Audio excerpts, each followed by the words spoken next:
Igor, o Sem Gravidade acabou. Assim que eu começo o programa, né, cara? Dando notícia mentirosa pro povo. Bota de clickbait, né? Fim do Sem Gravidade. Eita. Será que a gente coloca assim o título do episódio? Acabou-se.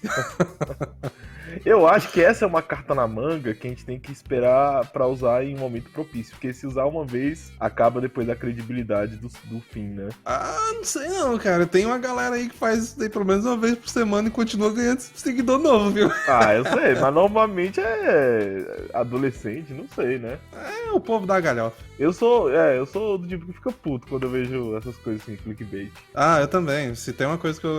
honestamente, cara, se depender de mim, eu não vou fazer isso não, porque...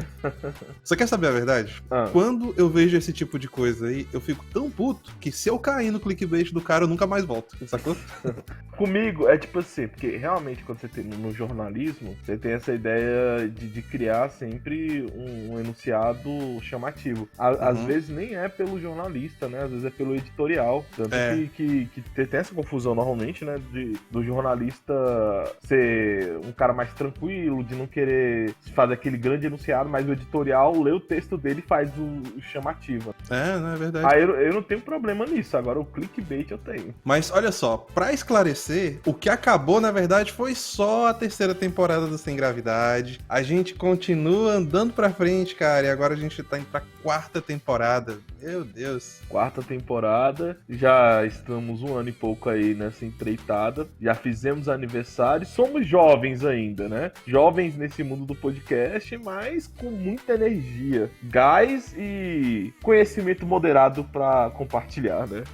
E falando em gás, eu falo aí pra galera, ó, como sempre, a gente tira pelo menos uma semaninha de folga aí, de uma temporada pra outra, mas a gente tira a semaninha de folga pra conseguir produzir ainda mais coisa, não é? E aí eu já falo que, ó, na próxima temporada já vai ter aplicativo, já vai ter um site novo, já vai ter conteúdo diferenciado, coisa que vocês não viram ainda, e fora isso, durante a quarta temporada ainda tem mais uma surpresa que tá cozinhando aí, que vocês não fazem ideia do que é, mas tem certeza que muita gente vai dar pulo, né não, Igor? Com certeza, com certeza. E dando tudo certo, vamos sempre expandindo, né? É isso aí. E olha só, a gente vai ter parcerias novas aí, né? Por exemplo, com o pessoal do apoio coletivo, pra gente ter finalmente... A gente tá subindo de nível na internet, né? A gente tá no nível mais baixo hoje, que é só produtor de conteúdo, e algumas coisas na internet, você na verdade cai pra cima, né? Já ouviu falar dessa? Que o próximo nível de um produtor de conteúdo na internet é virar mendigo virtual, né? Não, eu não vejo dessa forma, né? Mas isso aí... Cara, a gente, quando o canal cresce um pouquinho, a gente começa, eu podia estar roubando. Tô aqui pedindo um apoio coletivo, vai lá pra gente. Mas acho super válido, super válido. Quem produz, às vezes, quer um agrado, né? Um carinho. E isso se chama reciprocidade. Mas ó, a Bíblia é bem clara, né, cara? O trabalhador é digno do seu salário. E nesse caso, a gente faz um trabalhão pra manter esse programa aqui, a gente tá expandindo conteúdo. A verdade é que, assim, quem puder nos ajudar lá pra frente, ajuda. Porque você tá fazendo com que esse programa aqui dure pra sempre, né? A gente não tem planos de parar e a gente quer só expandir. Se você puder ajudar a gente, cara, ajuda. Quem quiser ajudar a comprar o pó do meu café, eu agradeço bastante. Porque sem café não existe, mano. É tipo gasolina. É isso aí. Então, se vocês querem que esse carro continue andando, então já vai pensando aí. Ó, inclusive, Igor, o segundo nível que eu te falei é o mendigo virtual, né? O terceiro nível é extorquir mesmo. Não, o Léo hoje, a propaganda de marketing dele tá 100% alinhada aí, né? Seríamos os mendigos extorquindo a galera. O cara já tá me chamando aí, eu ia fazer uma piada agora, mas dei aquela segurada pra não ser cancelado. Depois você me conta no off que eu quero ouvir. Piada que cancela são as melhores, cara. Tá, mas espera lá, olha só. Piadas à parte, é isso mesmo, a gente vai crescer, a gente vai expandir, nós queremos ter uma base que nos mantém uma ilha cultural, né, cara, com as pessoas que gostam, que querem o nosso conteúdo, e a gente vai expandir o conteúdo, a gente vai pra texto, a gente vai pra áudio, a gente vai pra quadro... Opa, não posso falar ainda o que é. A grande verdade de todo esse projeto é que a gente tá fundindo universos aí, né? Tirando a parte infantil e revolucionária da TV Cruz, saca? O que a gente tá fazendo, na verdade, é unir universos, né? O meu universo, o universo do Léo, junto com tudo aquilo que o público proporciona pra gente, que também faz construir e gravitacionar em volta do Sem Gravidade. Cara, e isso é fantástico, né? Em qual outra era você poderia imaginar que algo assim seria possível? Dois fulanos que mal se falavam antes do programa, agora juntando toda essa gama de conhecimentos que a gente acumulou, né? Colocando tudo dentro de uma plataforma só. Cara, eu tô muito empolgado pra próxima temporada, pra tudo que tá vindo por aí, e eu espero que você também esteja, porque, cara, como vai ser bom. Sim. Não, mas só fazer um comentário, é engraçado, né? Porque o público talvez não saiba, mas já sabe, né? Porque já falamos sobre isso, mas acompanhar até o crescimento da nossa amizade, né? Porque foi em alguns debates e conversas aleatórias na internet que simplesmente falamos, não, a gente combinou um dia de conversando, falou, por que a gente não monta um podcast? Você já tinha uma proposta, e eu falei mais ou menos o que eu achava, e montamos um podcast. E nossos primeiros papos foram gravados. Então, se você quer ver o início de tudo aí, na minha conversa com o Léo, tá lá no primeiro episódio. Pois é, e como o podcast em si cresceu daqui pra lá, né? Tanto a interação entre nós dois, esse bate-bola ficando mais fluido, mais legal, mais interessante. E, cara, hoje em dia eu gravo com um sorriso no rosto, velho. É bom demais ter você aqui, Igor. Eu digo mesmo. E agora eu tenho que revelar algumas coisas de bastidores pro nosso ouvinte, né? O Léo realmente, ele toma café com suco de laranja, entendeu? Café da manhã com suco de laranja. É verdade. Depois de muito tempo, eu tive a oportunidade de nos encontrarmos, fomos tomar um café. Eu segui as minhas origens, né, gastronômicas, e ele também. É verdade. Eu pedi um café e ele pediu suco de laranja. Cara, é incrível como na vida real a gente é isso aqui que eles estão ouvindo mesmo, né? Exatamente. Mas, gente, olha, é isso. Se empolguem, porque a 4ª temporada tá vindo aí e agora vocês vão escutar o season finale aqui da 3ª temporada. E eu só queria dizer pra vocês mais uma coisa. Se vocês querem nos encontrar, vão lá nas redes sociais, lá no Twitter, que é o @LeoSemGravidade e o @SemGravidade_PC. Também estamos disponíveis no Instagram. Eita, também estamos. Ei, pô. Também. Pode deixar aí, deixa eu falar, Guga. Também o caminhão atropelou a língua agora. Também estamos disponíveis no Instagram através dos perfis @LeoSemGravidade, @ProfIgorPH, @SemGravidade_podcast. Lá no YouTube também, Sem Gravidade. Desculpa. Opa, hoje tá tudo embaralhado aqui, ninguém consegue falar uma frase direito. Ai. Lá no YouTube também, no youtube.com/SemGravidadePodcast. Também estamos disponíveis no Facebook, através da página facebook.com/SemGravidadePodcast. E nós estamos também lá nas rádios, nós temos a atrozfm.com toda quarta-feira às 8 da noite, no dia seguinte às 8 da manhã. E não se esqueçam também de escutar a gente lá na shockwaveradio.com.br toda quinta-feira às 4 da tarde, sem falta. E também não se esqueça da nossa formosa e famosa xícara Sem Gravidade Podcast através de estampei.com.br/semgravidade. Inclusive vai se tornar a xícara oficial dos meus cafés em sala de aula. Porque eu tenho, sabe, quase um culto ou uma liturgia antes de começar a minha aula. É sério. Meus alunos sabem. Eu sempre eu não falo nada entre sala, não converso com ninguém, nem olho para aluno. Aí tomo o meu café, quando eu termino o meu café de saborear, eu dou um tapa na mesa e começo a aula. Olha aí, cara, deve ser divertido esse negócio aí. Você tem um rito, né? É um rito. Mas é pra ter potência na hora de falar, mas aí. Muito bom, mas olha só, é bom a galera ficar ligada porque vai ter caneca nova também, hein? Temporada nova, aplicativo novo, site novo, plataforma nova e caneca nova também, cara. Exatamente, vamos fazer uma coleção. É, e agora? Sobe a música.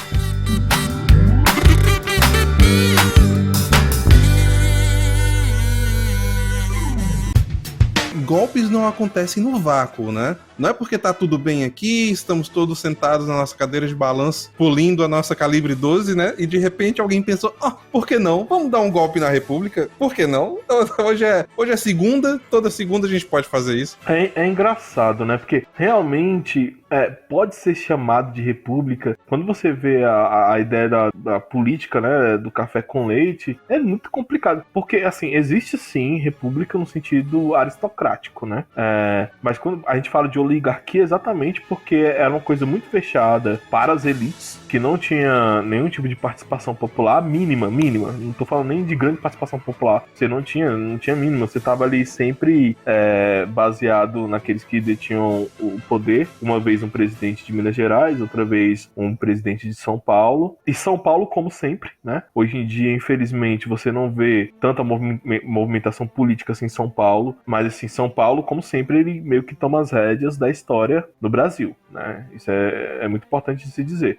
Eu não entendi o que você tá querendo dizer. Eu vou resumir o Brasil pra você na era Vargas, antes da era Vargas e depois da era Vargas, né? Você tem Minas Gerais como o polo de agropecuária, né? Você tem São Paulo como polo da burguesia e o Rio de Janeiro como polo ali da monarquia. Monarquia foi pro pau, entendeu? Nessa época, no caso, o Rio de Janeiro era a capital do Brasil, então era ali que existia a burocracia, né? O Estado estava lá. Sim, inclusive até hoje é um dos lugares onde você tem mais funcionários públicos no país, mais do que no Distrito Federal. Exatamente porque você tem coisas que são muito vinculadas ao Estado no Rio de Janeiro. E São Paulo, ele tinha essa primazia de ser o centro da burguesia nacional. E por isso, dali você começa as movimentações para acabar com essa política do café com leite. E ali, pra entender melhor essa política de café com leite, é só vocês... sabe aquela frase, Igor? Follow the money? Uhum. Siga o dinheiro? Sim. É justamente isso, cara. É porque o dinheiro estava todo concentrado nesses dois estados. Você tinha de um lado lá grandes cafeicultores, do outro você tinha lá a galera do agronegócio, né? Apesar de que os dois são a mesma coisa, mas o Brasil ele era muito dependente da exportação de café e por isso o café tinha toda essa importância. E você tinha esses dois polos aí que ficavam alternando no poder e assim, é claro que você naquela época tinha o voto, mas o voto, cara, todo mundo já escutou aquele negócio de voto de cabresto, né? Eu tenho aqui a minha fazenda que tem não sei quantos funcionários e eu chego pra galera e falo, seguinte, você vai votar pra esse cara aqui e eu quero a prova. Você traz pra mim, ok? Beleza. Se você não trouxer, você já sabe, né? Tá despedido. Vai procurar em outro lugar. E era assim que as coisas funcionavam. Existia também muita coisa que era não mal vista, mas que era suspeita de fraude mesmo, entende? Já que os caras é que detinham o poder, digamos assim, eles que contavam e eles que faziam acontecer.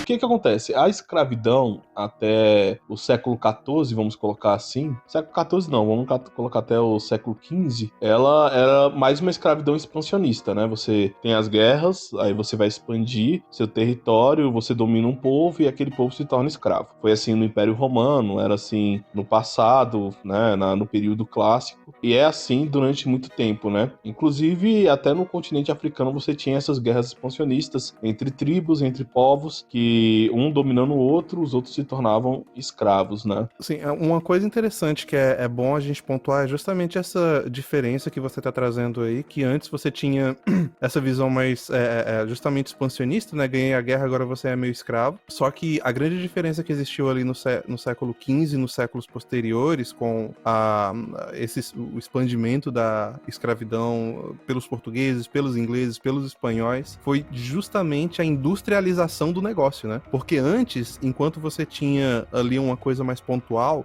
duas tribos entraram em guerra, uma ganhou da outra e a outra virou escrava da uma, aqui você tem a escravidão aplicada como comércio. Então, você tinha ali o alvo principal, que eram os escravos africanos, né? E os europeus vinham já já com a ideia de negociar com os próprios povos daquela região para conseguir escravos. Exatamente, porque ali você tinha a África em si, né, os povos ali originários, eles tinham muitas guerras entre eles, o que não é diferente em qualquer outro tipo de nação da mesma época, né, nem dentre os povos indígenas, nem dentre outros, né. Você tem um domínio, aí dependendo do tipo de guerra, né, isso falando dentro de uma estrutura da guerra, ou você mata os machos e toma os filhos e as mulheres, ou você torna esses machos escravos. Normalmente é assim que se funciona em guerra. Não hoje em dia, acreditamos que não hoje em dia, porque a gente teve, depois que você inventou uma arma, que com uma arma você consegue matar milhões de pessoas, você tem um outro funcionamento de guerra, mas até aquele período era assim que se funcionava. E é interessante que isso daí faz um link direto para outros episódios que a gente gravou, né? Por exemplo, faz um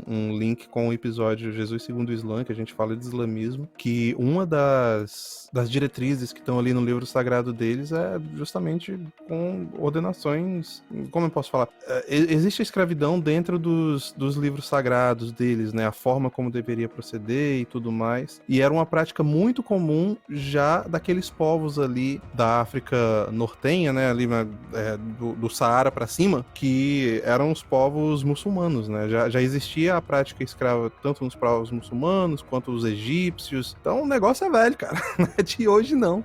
Só que assim, o que acontece é porque naquelas épocas, por mais que você teve alguma tipificação de povos, não deu lugar da história. Né? Isso é fato. Agora, naquela época, você não era tão tipificado, né? O escravo, ele era como se fosse um agente dentro da sociedade, certo?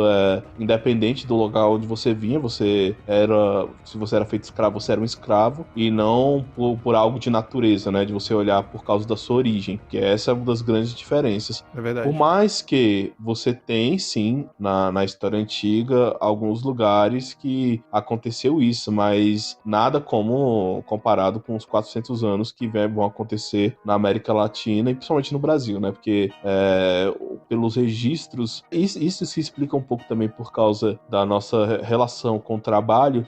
Fomos um dos países que mais, se não que mais importou escravos, um dos mais que, né? Acredita-se que fomos os que mais importamos escravos. Isso também se dá por causa da nossa relação com o trabalho, né? Principalmente os portugueses, que a ideia é que o trabalho ele não era um ofício digno, que não é comum na história, alguns povos vão pensar assim, mas é um pouco diferente do que se pensava nos Estados Unidos. Não que não houvesse escravidão nos Estados Unidos, não é isso que eu tô dizendo. Eu tô dizendo que como você tem uma ética de trabalho, a relação nos Estados Unidos é diferente da relação que ocorre anteriormente no Brasil.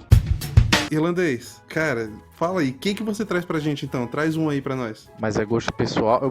Eu misturei tudo, tá entendendo? Porque Pode vir misturado, cara, do jeito que for. Eu que inventei moda, cara, pode falar. que é clássico, tudo. Eu, assim como muitos, né, a gente... Essa questão, tanto o filme, a trilha sonora é a alma do filme, né? Às vezes o filme, ele não tem um roteiro muito interessante, mas a trilha sonora, ela acaba te marcando, ou um trecho dela em uma determinada cena. A gente sempre vai lembrar de O Poderoso Chefão, clássicos da sétima arte. O John Williams, ele pega muito nesse quesito pra mim, do fator nostálgico, né? Vocês comentarem a abertura do Star Wars, o trecho quando o Darth Vader aparece, principalmente em Império Contra-Ataca, o tema Jedi. Posso complementar uma coisa dos filmes que você tá falando? Claro. O Altas Aventuras, o início do filme, eles não falam uma frase, cara. Se você parar pra pensar, eles não falam uma frase. É sempre aquela musiquinha que vai dando um sentido de... Que foi o John Williams também. Que sempre aquele sentido de cotidiano, sabe? Uhum. Pra você lembrar, é o cotidiano, sabe? Comprar pão, fazer as coisinhas. E a vida daquele velhinho foi o cotidiano. E eles não falam uma frase. É sempre ela, né? Ali não sei nem se é a Adlib que fala. E a música tocando atrás. E eu acho que ele traz muito disso, né? Em todas as obras. Sim, sim. Pode ser até uma determinada frescura, mas eu leio muito escutando trilha sonora. E às vezes tem ali alguma coisa do John Williams, mas tem uns temas que ele produz que, cara, não tem como você ficar arrepiado. Por exemplo, o Indiana Jones, o tema principal do Superman, né? Apesar de parecer manjado, porque aquela repetição, né? Mas é muito bom. Olha, gente, eu sei que vocês vão detestar o que eu vou falar aqui. Muita coisa do que eu vou falar aqui eu gosto, viu? Mas é por isso que eu vou falar mal mesmo. Hoje eu tô aqui pra odiar. Vai lá, solta o hate aí que eu vou tentar temperar aqui a mistura. Cara, e o pior que essa, eu tenho certeza que tanta gente vai passar tanta raiva comigo, cara. Eu acho que a música que definiu aquela década ali, que falou assim, não, a maioria das pessoas gosta disso daqui, entendeu? E todo mundo reconhece, é In The End, do Linkin Park. Você discorda? Ah, sim, não, discordo não. Pois é, mas essa música tem uma coisa, cara. Ela foi escrita num gerador de lero-lero, porque aquela música não fala nada com nada, velho. Você já percebeu isso? Você parou pra prestar atenção na letra? Cara, mas as músicas do Linkin Park, elas têm... Não, porque assim, eu realmente eu não vou saber julgar a escrita. Porque, por exemplo, eu gosto de um cara que se você escutar uma letra dele, você não vai entender nada, que é o Xamã, né?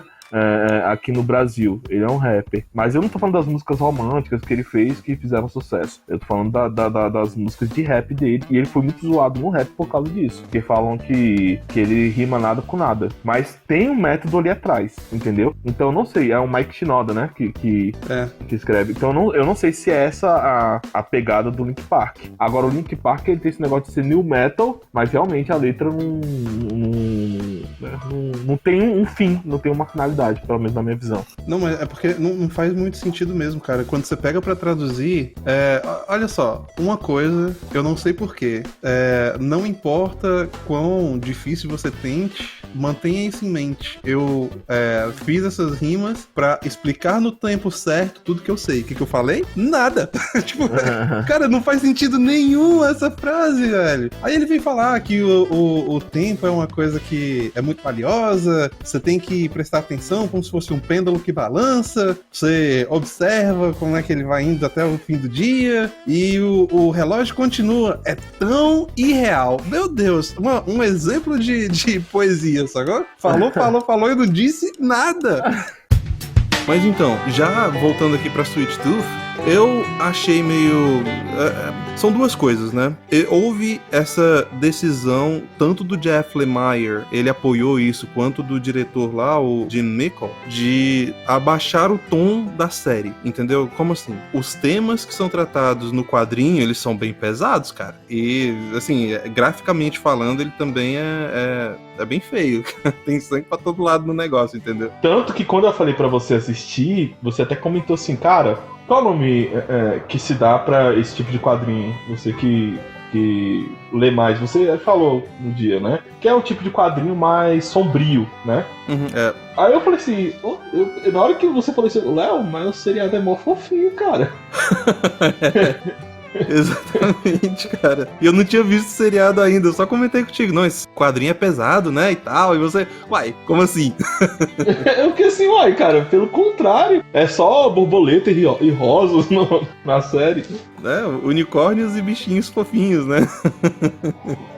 Mas olha só, na obra original você tem temas bem pesados, entendeu? O relacionamento, inclusive, entre o Sweet Tooth, né, o Gus, e o Big Man, ele é um relacionamento que vai sendo construído entre sacanagens, entendeu? Não é esse conto de fadas bonitinho que os dois vão, numa jornada perfeita. Não. É porrada pra todo lado e, assim, é no sofrimento que eles constroem o relacionamento, entende? Que, inclusive, eu acho que esse é o forte do drama, né? Quando você consegue criar um relacionamento através da tristeza e do sofrimento, que você consegue conectar melhor com o mundo real e, consequentemente, com quem tá lendo. Sim, e eu acho que a vida é assim, né? Não só os relacionamentos interpessoais, mas até o ser humano se enxergar como ele é de fato, né? É através de sofrimento. É onde você tem aquele belisco da vida, né? Acorda, caramba. E eu queria só dar mais um detalhe aí sobre a produção, cara. Depois que a Netflix comprou, eles colocaram a Beth Schwartz pra escrever parte do roteiro também, entendeu? Porque assim, já tava, né, encaminhado quando a Hulu tava tocando o negócio. Só que quando a Netflix assumiu, botou essa mulher. Sabe aonde que essa mulher já tinha botado o dedo dela? Naquele seriado Legends of Tomorrow, da DC. Você já ouviu falar desse? Cara, eu não assisto nenhum seriado da DC depois do Arqueiro Verde. Você não perde muita coisa, não. Você sabe que o Arqueiro Verde, inclusive... Começou muito bem, velho. Não, mas deixa eu te dar um detalhe aí. Você vai entender na hora porque você perdeu o interesse pelo negócio. Tipo assim, quando você faz um seriado, você tem um público-alvo em mente, certo? Sim, de fato. Quando você faz um seriado em que todo episódio você coloca um personagem masculino trincado pra caramba, dando uma exercitada nos músculos, cara, quem você acha que é o público-alvo? Feminino? Exatamente, o Arqueiro Verde é feito para as mulheres, cara. Sim, porque eu lembro que a produção é a mesma do Diário de Vampiro, né? É. Então é sempre aquele público infanto-juvenil, e agora que você falou, né, feminino. E começou muito bem. Eu lembro que no início o cara dava flechada na cabeça das pessoas, entendeu? Matava mesmo. Tá certo que todo herói tem esse dilema da morte, né, e isso muda, mas lá foi muito estranho. A narrativa ficou estranha. É porque assim, no fim das contas eles só estavam dando um flex ali nos músculos do cara, sacou? É porque, amigo, isso daí também é muito engraçado, porque quando a gente fala em objetificação, né, de personagens em filmes e tal, a gente sempre pensa na mulherada, né, cara? Mas assim, é pros dois lados, meu irmão. Quando os caras querem vender o bonequinho ali, não é só pra menino, não, sacou? Eles colocam E pra mim é um incômodo, cara. Tipo assim, dos dois pontos de vista. Não sou nenhum santo, né? Obviamente, eu acho que existe uma certa sexualização necessário na sociedade. E eu digo na sociedade porque faz parte, né, do ser humano. Agora, me incomoda quando tem uma forçação de barra, quando aparece o cara pelado, velho. Pra quê, irmão? Pra quê? E eu digo mesmo da mulher, sabe? Quando do nada aparece uma mulher pelada, pra quê, irmão? Não precisa. Porque tem como você mostrar a sensualidade sem vulgarizar, né? Enquanto você tem os gregos com essa visão mais gnóstica da natureza, como, vamos até colocar nas palavras deles, né, como mãe Gaia, e você tem o cosmo, o Urano e tal, a forma como eles imaginam a criação é com esses personagens, né, que meio que se tornam sem personalidade, meio que se dissolvem na cultura popular. No cristianismo você tem um Deus, né, que é meio diferente porque ele é totalmente pessoal. Ele tem uma personalidade que é essa daqui que não muda, é um pouquinho diferente de Zeus, que de acordo com quem estiver contando a história de Zeus vai ter uma personalidade diferente, né, mas com o Deus cristão, a imutabilidade dele e o fato dele ter uma personalidade tão arraigada, né, quanto ao próprio conceito de existência, torna a própria visão um pouquinho diferente, né? Talvez seja essa a grande diferença, não sei. Não, você tem algumas diferenças. Você tem essa questão do Deus amor, né? Porque Zeus, ele é justiça, mas Zeus, ele não é amor, né? Já Cristo, ele é justiça, amor, beleza, verdade. Ele tem todos esses atributos. Tem a questão da individualidade do cristianismo. O cristianismo, ele trabalha muito bem essa questão da responsabilidade individual e também da ação humana, que isso já difere um pouco já do estoicismo. A ação humana no sentido que a parábola dos talentos, né, vai falar sobre isso. Se eu trabalhar, eu consigo mudar a natureza, aquilo com que eu tinha inicialmente. Então existe uma certa transitoriedade, não no sentido de essência, mas de mudança das coisas. A vida, ela não necessariamente precisa ser como ela é, entendeu? Tem como mudar, tem como eu nascer condenado e depois ser salvo. Tem como eu ter um talento e no final ter 30 talentos. O cristianismo, ele traz essa ideia de mudança, que é diferente dos primeiros pensadores filósofos, né, que vão trabalhar sobre a transitoriedade e falar que a gente muda constantemente. Não é bem isso que o cristianismo está falando. Na verdade, o cristianismo, ele até faz como falar, não uma união, uma síntese desses dois pensamentos, mas ele tem essa abordagem, porque no estoicismo, ele é muito bonito em algumas questões, mas quando você vai parar pra pensar que cada um tem o seu lugar determinado, é muito fácil você falar que um rei, né, ou um abastardo dentro da Grécia, ele tem a eudaimonia, né, ele é feliz porque ele se encaixou como abastardo. Tá fácil se encaixar assim, né, meu amigo? Só nasce rei, vocês que se lasquem aí, plebeus. Agora o servo que tá lá limpando o chão, não sei muito bem se ele tá achando que aquele é um encaixe da vida dele, não. Aí, só pra pontuar aqui as outras duas fases do estoicismo, né? Você teve essa fase inicial, que o grande nome foi o Zenão, ou Zeno, você escolhe, e você teve a segunda fase que o nome que eu diria mais importante foi o cara que tinha o nome mais maneiro nessa história aqui, velho. Cara, o nome dele era Poseidonus.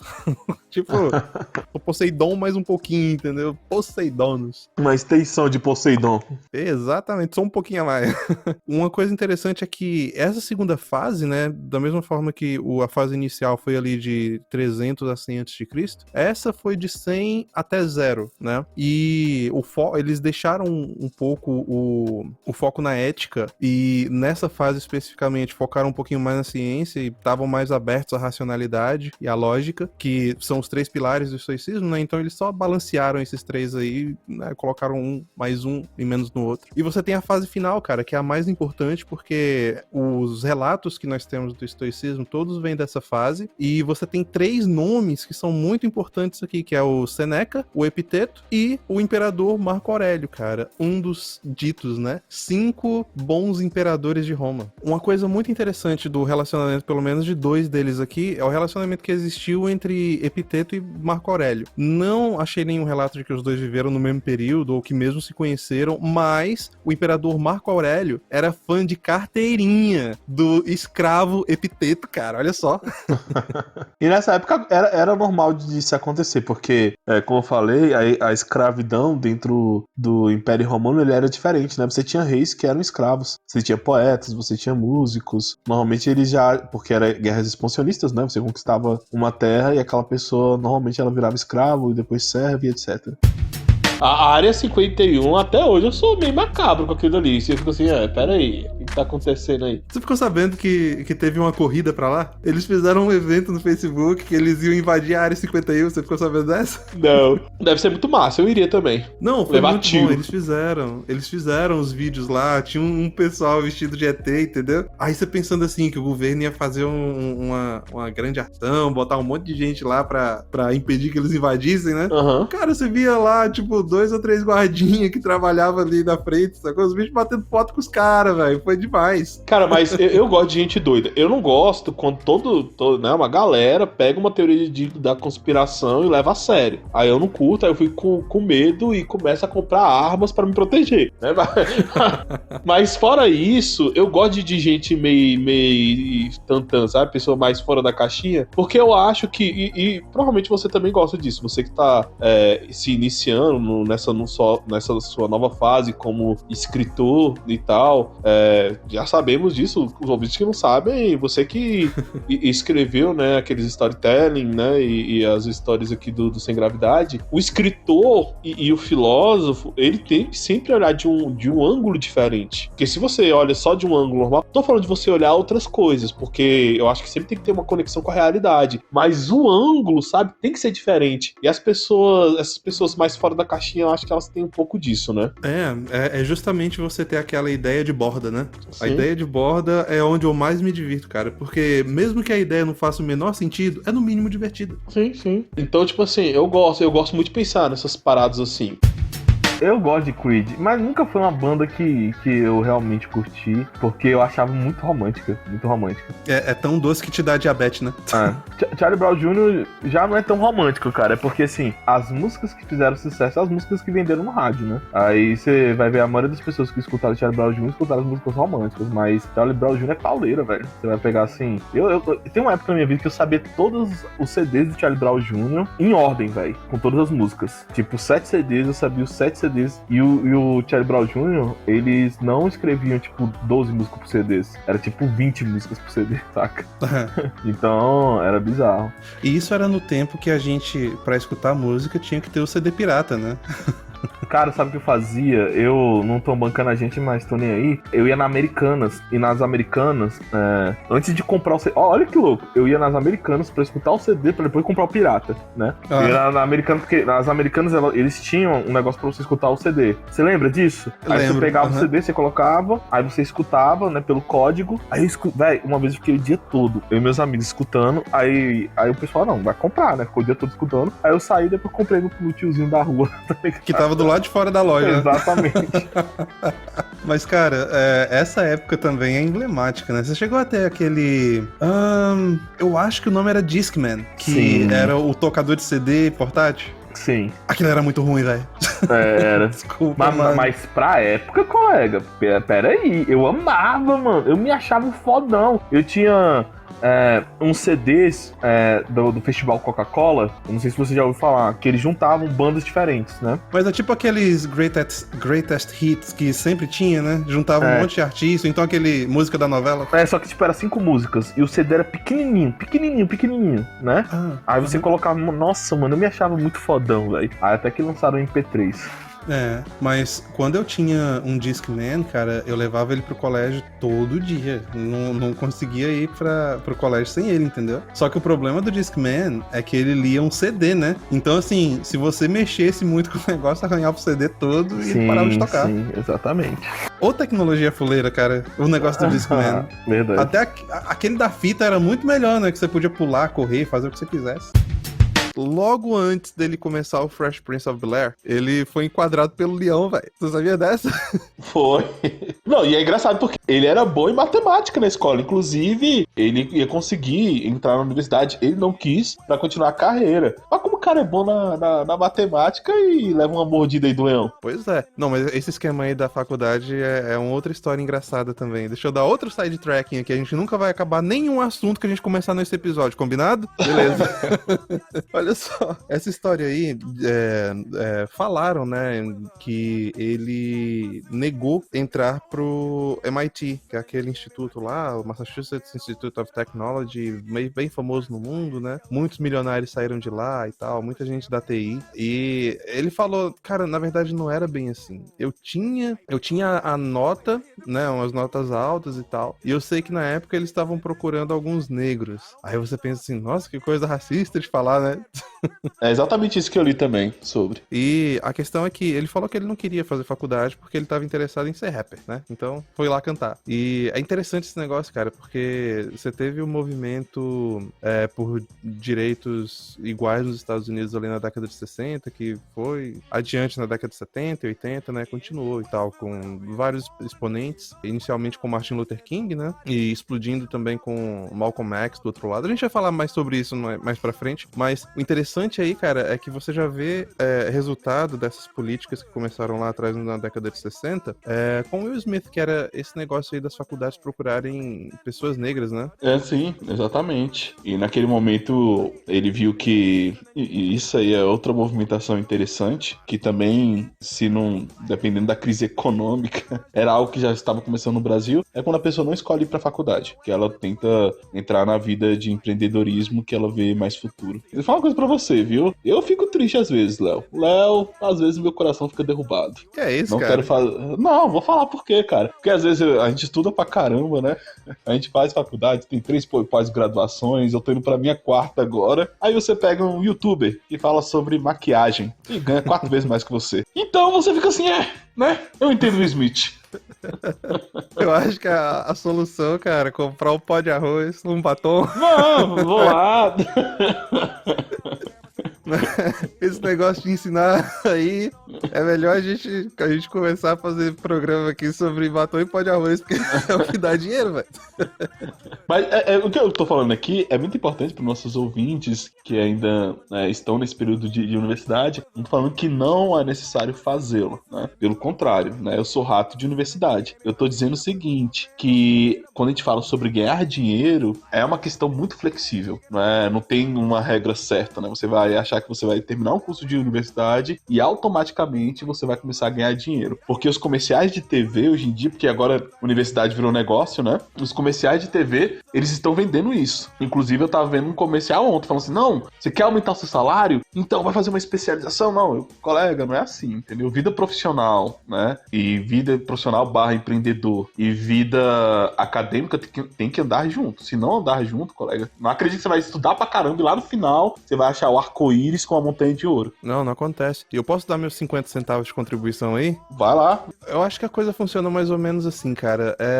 Você tem essa ideia errada de que fazer faculdade é garantia de que você vai ter um bom emprego, mas a ideia geral da faculdade é boa. É mais ou menos assim. Na vida existem vários caminhos, né? Poucos deles são caminhos de sucesso. A faculdade é uma tentativa de você padronizar o caminho do sucesso que funciona para a maioria das pessoas. Então, em parte isso é verdade. A faculdade funciona para a maioria das pessoas de que você saiba o que você quer. Esse é o primeiro passo, o mais importante é saber o que você quer da vida e não simplesmente fazer admin, porque é o curso que todo mundo que não sabe o que quer faz, né? Esse é o estereótipo. Não, ó, gente, não tô julgando quem fez admin não, tá? Só tô falando qual é o estereótipo. Se for jogar a cruz, joga com asteriscos. Hate em cima do Léo aí, brincadeira. Eu vou trazer o meu, então, só pra fazer muita gente aí passar raiva. Cara, a trilha sonora de Moulin Rouge. Ah, mas sabia que você ia trazer. Claro. É impossível. Mano, o Léo, ele tem um laço afetivo com o Mulan. Que eu não entendo. É porque o Léo gosta de musical, né? O último musical que eu assisti é o La La Land, que eu gostei, mas em geral eu não acho legal, não. Não, mas Moulin Rouge, cara, as músicas são boas, eu tava escutando de novo. Tem uma música que é Roxanne, é o único tango que tem no filme, e é muito bom, cara, é a história de um cara que ele quer tirar a mulher da vida fácil, tá entendendo? E é ele cantando, Roxanne, você não tem que vestir esse vestido essa noite, vem cá, não vai fazer isso não, sacou? E Mulan? É, Moulin Rouge, Roxanne! Deixa eu falar, Mulan é China ou Japão é China, né? Acho que é China, é. Não, Moulin Rouge é francês, pô. É batom vermelho. Não, tô falando a história. Não, você tem Mulan, que ela... A história lá é na China mesmo, mas esse Mulan aqui é escrito diferente, é francês. É Moulin Rouge, é batom vermelho, entendeu? Mas a gente tá falando da mesma obra, né? Eu acho que sim, eu tô falando do filme musical. Você tá falando dele também? Não, pera aí, agora eu vou ter que dar uma olhada aqui. Não, Moulin Rouge é um musical com Eva McGregor, cara, com a... Nossa! Com a Nicole Kidman, que faz a Satine. Ai, que bom. Eu tava voando aqui, velho. Valeu. Você tá falando de Mulan, a mulher lá? Não. O desenho, ué. Não, é Moulin Rouge, cara. Mas de boa, sabe o que eu gosto mesmo em Moulin Rouge? Que ele te apresenta duas coisas. Ele apresenta a realidade do romantismo, entendeu? E apresenta o Obi-Wan Kenobi. O Obi-Wan Kenobi, o Obi-Wan cantando. Mas olha só, você tem a realidade do romancismo. Você tem de um lado a boemia, a vida boa, o amor impossível, aquela coisa de vou morrer por amor, entendeu? Aí do outro lado, você tem a dura realidade da vida de quem tem que trabalhar. Sacou? E no fim das contas, irlandês, você vai saber muito bem porque que eu gosto do filme, cara. Tem gente que morre no final, então eu gosto, eu amo, é aquilo Tava ali. demorando. O Léo é aquele que lê Romeu e Julieta, né? Aí ele termina a obra, puto. Aí no final ele vê que a Julieta e o Romeu morreram, ele, agora sim, nota 10. Perfeito. Agora ficou bom esse negócio, é isso aí. Como que faltou falar do Ennio Morricone, cara? Vocês têm que assistir a trilogia baseada naquele gênero faroeste espaguete, né? Que são os filmes italianos que os caras faziam ali com o tema Velho Oeste. Filmes como Os Intocáveis, A Missão, que é lá dos jesuítas aqui na América do Sul. Assista esses filmes, cara. Assista a trilogia dos dólares do Sérgio Leone, porque ele pegou o Ennio Morricone pra fazer toda essa trilha sonora aí. E são trilhas sonoras marcantes. Olha aí, então a gente fecha com a recomendação? Podemos fechar e eu garanto pra você que eu vou assistir, mas antes eu vou assistir Clube da Luta pra lembrar da piada inicial desse programa. É isso aí. Meteoro de processo. Igor, e aí? Você já andou de cavalo? Não, isso aí não. Isso aí eu tô de Nunca? boa. Nunca. Cavalo não. Cara, eu recomendo demais. Andei de cavalo. Não foi a primeira vez, porque até os 3 anos de idade eu morei numa fazenda com meu avô, né? E o meu avô me colocava no cavalo com ele, a gente andava. Mas eu já não lembrava de nada, cara. 3 anos de idade não dá pra lembrar, né? E cavalo, eu sou um bicho eu sou meio arredio pro cavalo, né? Você não gosta deles, não? Quase levei uma mordida de cavalo. Por que acontece? Eu não sei qual é a parada, não sei se é porque o cavalo, ele dizem, né, que é porque ele é acostumado a comer capim, né? Já o cachorro, você dá comida na boca dele, ele sabe diferenciar o que é carne do que é a mão do dono, né, do que é a comida. Já o cavalo não sabe muito bem, então quando você vai dar comida para o cavalo, você tem que botar no chão para ele comer. Aí o bocozão aqui foi dar na boca do cavalo, né? Aí o bicho quase arrancou minha mão, velho. Aí eu já sou meio grilado. Caramba, eu tenho uma história na minha minha família que um dos meus tios, ele tinha um cavalo que era um cavalo meio sacana, sabe? E toda vez que ele ia da roça pra cidade, levando o cavalo pelo cabresto, o cavalo dava uma dentada na cabeça dele. Aí. Cara, mas essa história, assim, eu era pequeno, nunca vi, né? Mas eles me contam, cara, que era toda vez e era só com ele. Os outros que iam levar o cavalo ficava de boa. Mas esse meu tio ia levar o cavalo pra cidade, aí chegava num ponto lá da estrada, parece que o cavalo ficava só esperando ele ficar distraído, sacou? E dava uma dentada na cabeça dele. Pronto, e a gente acha que por não ser um animal carnívoro, não vai morder, né? Diz que nem macaco. O macaco também diz que morde muito, velho. Quando você menos espera, tá lá mordendo você. Olha aí. A única coisa que eu descobri sobre macaco nessa viagem é que caga, velho. Cara, tinha um ponto lá, Igor, que tinha um córrego, né, que atravessava a propriedade e a gente foi lá tomar banho. Em um dos dias, cara, tava uma maravilha lá, tinha as pedras, entendeu? Sabe? Aquele ponto do córrego fica perfeito pra tomar banho. Parece que as pedras fazem até uma piscininha assim pra você. Aí levei as crianças, todo mundo se divertiu. Eu só consegui tirar meu filho da água quando eu falei que a capivara tava voltando. E o pior que é verdade mesmo, de vez em quando aparecem as capivaras lá, que elas gostam de água, né? E no dia seguinte, cara, teve que lavar tudo, porque os macacos passaram por lá de noite e tava só os toletes em cima das pedras. Uma macaca é assim, né? Não sou fã não, viu? Pô, o lugar perfeito pra tomar banho, os macacos estragaram tudo, cara. Quando eu ainda morava na casa da minha mãe, isso, assim, eu já era adulto, mas tava preparando pra casar ainda, entende? E assim, minha mãe tinha uma TV. E aí, teve uma noite que essa TV começou a ligar sozinha. Tipo, e aí, ela ligava sozinha, né? Aí assim, ninguém foi lá desligar, eu levantei, fui lá, desliguei a TV, tava ligada sozinha no escuro, sem motivo nenhum, e fui dormir. Na noite seguinte, o que acontece de novo? A TV liga de novo, cara. Aí, eu fui lá e desliguei a TV. Na terceira noite, a TV ligou de novo. Você acha que eu fui lá? Meu irmão, tá... O problema é ela ligar e ligar na Record, nesse horário.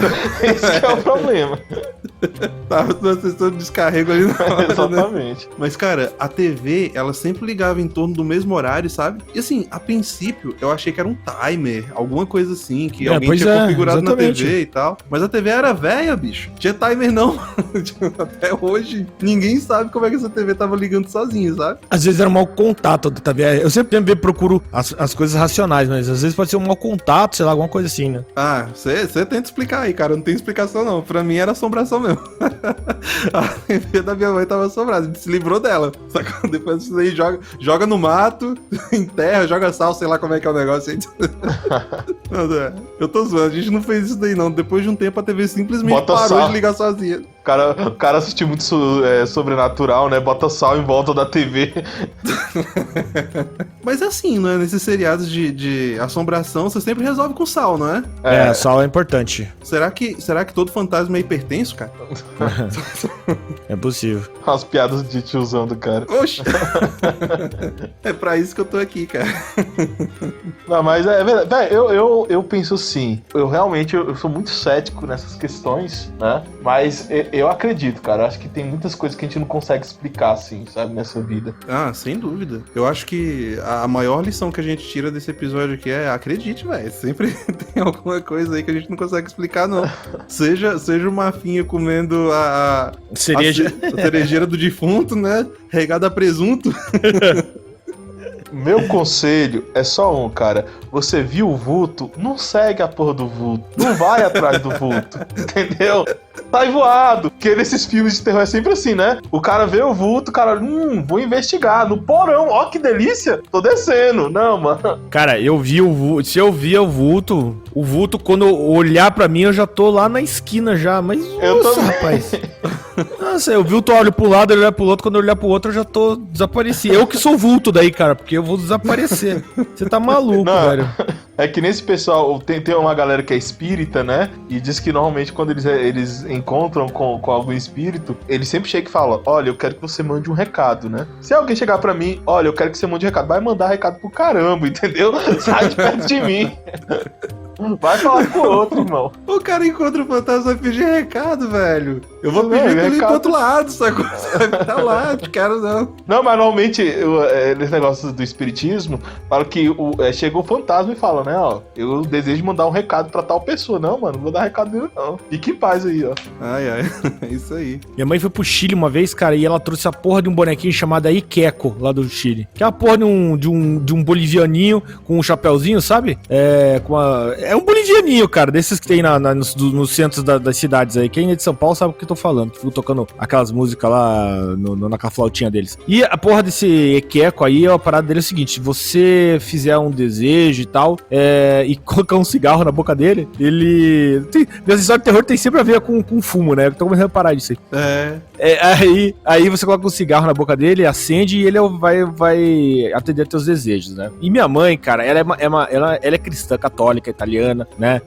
Tudo e tal. Só que, assim, ela é like Brasil, né? Então, qualquer tipo de crença, cristal, Ganesha, Buda, lá em casa, rapaz, era uma festa. Tinha Buda, tinha elefante, tinha o preto velho, tinha cristal, tinha... Puta, cara, mas olha, todas as paradas que você possa imaginar tinha lá em casa. E ela trouxe esse bichinho daí, né? Só que esse bichinho era muito escroto, cara, porque ele realmente era assustador, sabe? Além de ser um boliviano dentro da tua casa, né? Brincadeira, tô enchendo o saco.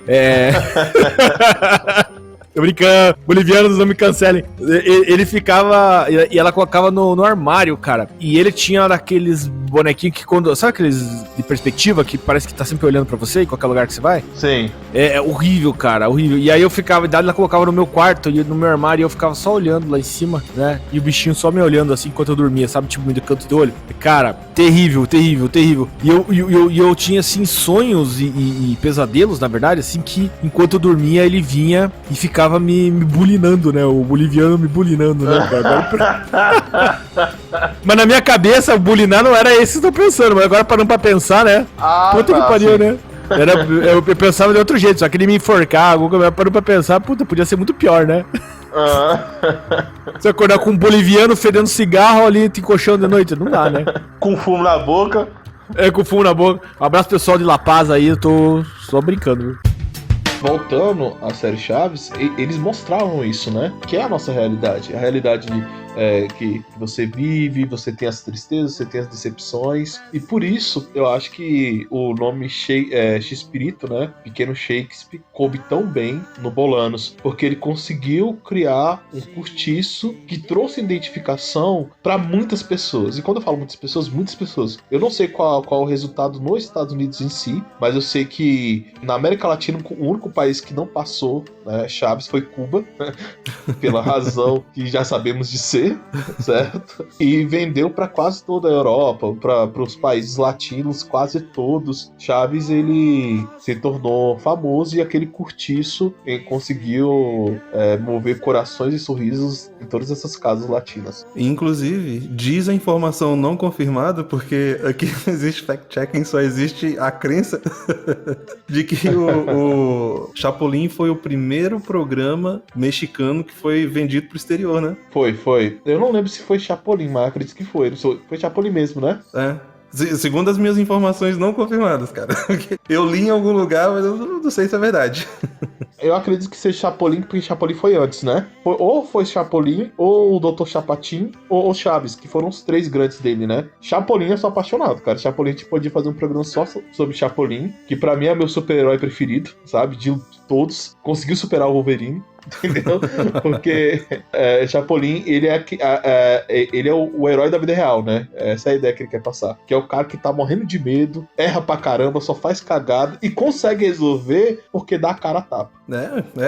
Todos os personagens dele tem alguma coisa firmada na realidade, né? Não dá só pra ser o drama pelo drama, né, cara? Ele é muito bom. A gente pensa na Páscoa e como ela foi transferida, pelo menos pela cultura judaica ao longo do tempo. Teve a parte escrita sim, mas boa parte era oral, cara. Eram os mais velhos falando pros mais novos e os mais novos escutando. Essa era a parte importante, tá? Metade de aprender é escutar.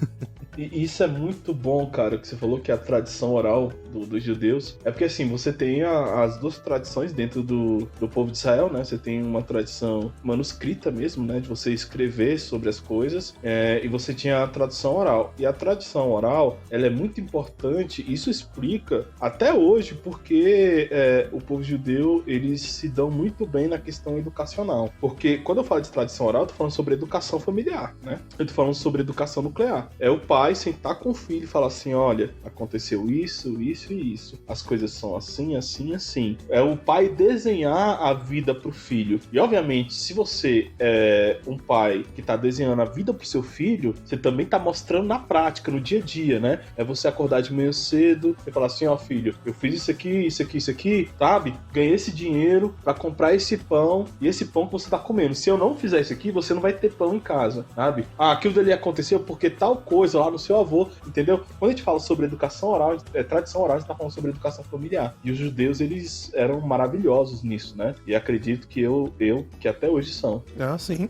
E a Páscoa pra eles significa principalmente não principalmente, significa a libertação deles lá do Egito, né? Naquela época. É por isso que eu falei pra vocês verem esse filme, Príncipe do Egito, que é maravilhoso. E o que acontece ali é que os judeus foram libertados da escravidão que eles tiveram ali no Egito, né? Por um bom período. E uma tradição que eles mantiveram daquela época ali é o cordeiro. Eles matam o cordeiro, como eles fizeram naquela época lá, que eles aspergiram o sangue do bicho na porta das casas pro anjo da morte passar direto, né? Você lembra dessa, Igor? Sim, exatamente. Ali, teologicamente, eu não vou me aprofundar, certo? Mas teologicamente já eram sinais de Cristo, né? Obviamente que eu estou falando pros judeus. Estou falando de uma visão cristã, né? Que era o sangue do cordeiro ali na porta para o anjo da morte não entrar. Ah, sim. Tudo é uma figura de Cristo no Antigo Testamento, né? Sim, sim. E existe a diferença, cara, que isso é pro judeu e pro cristão o significado é outro. Porque pro cristão, nós pegamos o sacrifício de Cristo como a coisa mais importante, né? Que é o que dá sentido ao cristianismo. Eu lembro de uma vez que eu vi uma reportagem falando que tinham achado as ossadas de Cristo, né? Uhum. Sempre tem dessas. Eu acho engraçado, né? Porque eles têm um DNA lá. Porque realmente eles acham... Não, isso é muito bom, né? É aquilo que a gente chama de pseudociência, né? Porque, vamos lá, digamos que você encontrou uma ossada e de alguma maneira você puxou em algum lugar e falou, não, isso aqui é de Cristo. Porque a gente vai lembrar que você teve alguns historiadores que escreveram sobre Cristo, sobre os cristãos, mas aquilo que é de mais contundente é o Novo Testamento, né? E lá fala que Cristo fez o quê? Né? Ficou aqui e criou 3 filhos? Não. Que ele ressuscitou e subiu aos céus e meio à multidão, como relato em Atos, né? Uhum. Aí o cara fala assim, não, mas é o ossada de Cristo. Cadê? A gente tem o DNA de Cristo aqui. Eu não entendo. Porque na época, quando prenderam ele, falaram assim, cospe aqui, ó. A gente vai guardar. Alguém puxou um cabelinho aqui e eu saio correndo. Cirineu, né, que ajudou a segurar a cruz, puxou o cabelo e saiu voado, entendeu? Ou então, pior ainda, igual naqueles filmes policial que o cara dá um negócio de café do Starbucks e depois leva embora pra fazer teste de DNA. Exatamente. Deram um pra Cristo enquanto ele tava preso. Só se foi, cara. Isso é muito bom, cara. Porque realmente... E tem gente que acredita nessas coisas, saca? E o cara vai chegar assim, não, achei a alçada de Cristo aqui. Ah, sim, colega, entendi. O DNA tava guardado, né? 2.000 anos aí. Aí vai e bota no saquinho lá, tá lá o copo de café de Starbucks. 2.000 anos aqui, ó. Se você fosse fazer um turismo no Brasil, qual o primeiro lugar onde você iria? Pra falar de ETs. Ah, pra falar de ETs? Então, eu sei de um lugar aí, hein? Cara, que tá ali no Planalto Central, né? Uhum. Na Graça Moderna, sob o céu capital, de beleza eterna. Olha aí, todo mundo vai achar que eu sou poeta. Citando aí musiquinha jingle de cidade, cara. Mas veja só, eu tô sabendo, Igor, que tem um lugar aí perto do Planalto Central, perto dos poderes de Brasília, né? É isso mesmo. Que o chapéu cai na tua cabeça assim que você pisa lá dentro. Exatamente, que é a Chapada dos Veadeiros, né? Que lá você não vê só ET, não, você vê muita coisa, entendeu? De acordo com os produtos que eles vendem ali na Chapada, colega, você vê Pinóquio, você vê fada, você vê... Então, se você vai pra um lugar que o nome é Chapada, você não pode esperar muita coisa também, né? Só pro pessoal entender, antes que, né, a Chapada é porque é Planalto Central, mas lá o pessoal fica bem chapado mesmo, não é pouco não, viu? Tem uma certa cidade naquela área ali, cara, chamada Vale do Amanhecer. Era ali que você queria chegar, não é? Eu não sei se é no Vale do Amanhecer, mas na Chapada mesmo, você tem muitos relatos, cara, você tem muitos relatos. Lá é lugar de turismo tanto pra questão de espiritualidade, né, pra quem segue essas religiões mais espiritualistas, quanto também pra ufologia. Mas eu acho que aí tem muito mais a ver com o verde, principalmente o verde que se fuma, sacou? Não, mas tem tantos relatos de moradores mesmo, né? Não só de turistas, de moradores que contam que um dia viram clarão, e não uma pessoa, duas pessoas, né? Tipo mãe, filho e tal. Obviamente que eu tenho minhas interpretações sobre essas questões, né? Mas ali você tem. Eu acho que eu não sei se é o lugar no Brasil que você tem mais desses relatos. Até porque no Centro-Oeste parece que os ETs, quando eles chegam perto do Brasil, eles colocam chapéu e uma botina, né? Mas olha, essa história não começou em 1500. Ela começou bem antes. Mas como a gente tem que colocar um ponto histórico pra gente começar de algum lugar, né? Então, eu diria que a gente pode começar com a queda de Constantinopla, cara. Eu acho que foi o trigger que começou essa história inteira de navegação, de ter que descobrir novas rotas, novos lugares pra andar. Porque assim que Constantinopla caiu, né, o negócio ficou meio embaçado ali naquela meiuca, né? Sim, sim. E também na formação dos estados modernos, né? Que, inclusive, a formação de Portugal é totalmente diferente das outras nações. E isso fala muito sobre o nosso país, inclusive. Sim. Se eu não me engano, foi em 1200 e uns quebrados, né? Que finalmente o Estado português conseguiu se unificar debaixo de uma bandeira única e começou o reinado da família... isso aí eu não vou lembrar.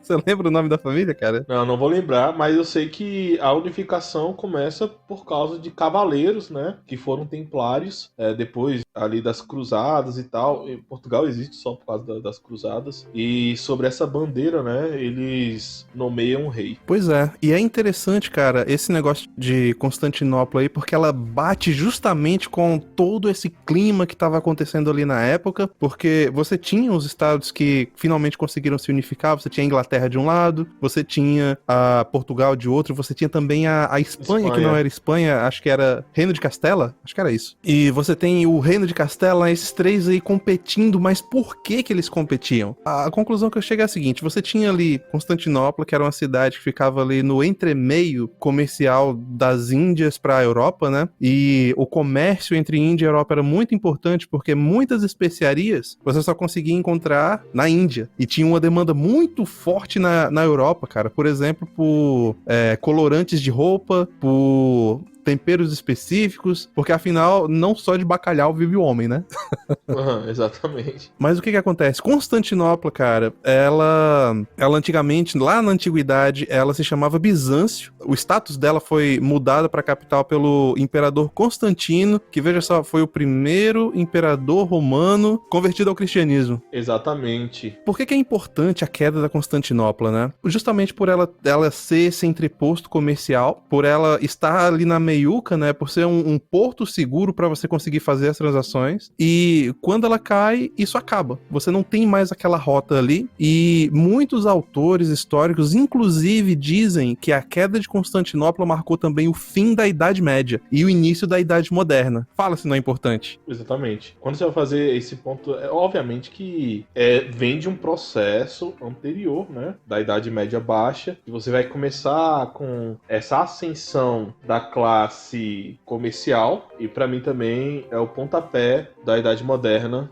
a partir da queda de Constantinopla. E olha só que interessante, cara, fazendo um link aí que você falou que Portugal, ele nasceu por causa das cruzadas, né? Muita coisa moderna que a gente tem também surgiu por causa das cruzadas. Por exemplo, o conceito de banco. Como é que surgiu esse negócio de banco? Você tinha lá os lordes, cavaleiros, né? Porque, assim, as cruzadas eram feitas de camponeses, claro, mas também de cavaleiros, ou então de pessoas do baixo clérigos que queriam subir de posto, entendeu? Então eles iam fazer a cruzada, né? Tanto por uma questão de fé, quanto por uma questão de honra, entende? De conseguir mais status. Só que o problema, cara, é que assim, você tem que levar recursos pra lá, né? E eles começaram a fazer comércio. Ah, sim, tinha a parte do comércio também. Só que assim, quando você leva recursos e quando você começa a fazer trocas, você tem que guardar o dinheiro em algum lugar. Porque você tá na estrada o tempo todo, indo e voltando. E, bom, se você fica na estrada o tempo todo, meu amigo, é convite pra bandido, né? Porque os caras vão fazer uma armadilha ali pra você e já era. Então, pra proteger a própria propriedade, começou a aparecer um serviço que falava assim, ó, você deixa o dinheiro aqui comigo, eu fico com uma pequena parcela e quando você voltar, ele vai estar aqui guardadinho pra você. E é assim que surgiu o conceito moderno de banco, né? Sim, a ideia de banco, né, é exatamente porque tinha um cara na frente do burgo, que eram essas cidades muradas, né, onde você tinha o comércio interno delas e ele trocava aquele dinheiro, esse cara sentado no banco, pelo dinheiro do burgo. E também tinha esses outros ofícios dele também, em questão de preservação de dinheiro e etc, etc, etc. E ali se torna,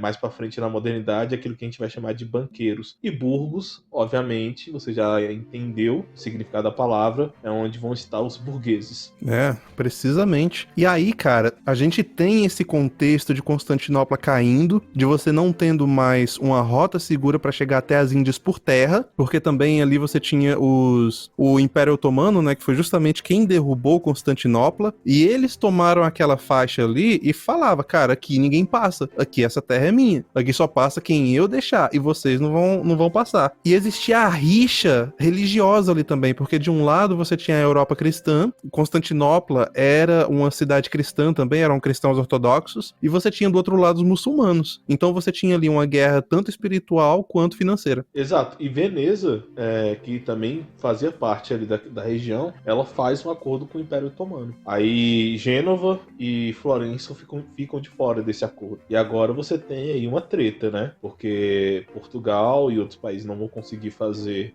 comércio para as Índias, né? E você tem uma galera que quer fazer comércio e tá impedida disso.